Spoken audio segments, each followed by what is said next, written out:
Hyva व दुचाकीची धडक होत घडलेल्या अपघातात दोघेजण गंभीर जखमी झाल्याची घटना गंगापूर चौफुलीवर शनिवारी सायंकाळी 5:30 वाजेच्या सुमारास घडली। उत्तम शंकर बोरगे वय 50 वर्षे व आशा उत्तम बोरगे वय 40 वर्षे दोघेही राहणार बाबुळगाव गंगा अशी अपघातातील जखमींची नावे आहे। या घटनेबाबत मिळालेल्या प्राथमिक माहितीनुसार बोरगे हे दुचाकी क्रमांक MH20 CK 5411ने लाडगाव चौफुलीच्या दिशेने जात असताना समोरून येणाऱ्या हायवा क्रमांक MH20 FA 6686 सोबत त्यांच्या दुचाकीची गंगापूर चौफुलीवर धडक झाली। या अपघातात दुचाकी ही हायवाच्या पाठीमागील चाकात अडकली। घटनास्थळी उपस्थित पोलीस कर्मचारी अमोल मोरे व लगाने यांनी तत्काळ अपघातग्रस्तांना मदत करण्यासाठी धाव घेतली।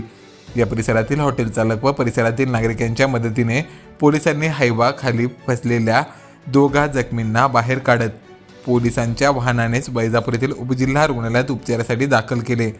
तेथे दोघा जखमींवर प्राथमिक उपचार करून अधिक उपचारासाठी दोघांना छत्रपती संभाजीनगर येथील खाजगी रुग्णालयात हलवण्यात आले आहे। दरम्यान घटनास्थळी वैजापूर पोलीस ठाण्याचे उपनिरीक्षक नागरगोजे शेख गायकवाड यांनी भेट दिली। दरम्यान या घटनेची वैजापूर पोलिसात नोंद करण्यात आली आहे।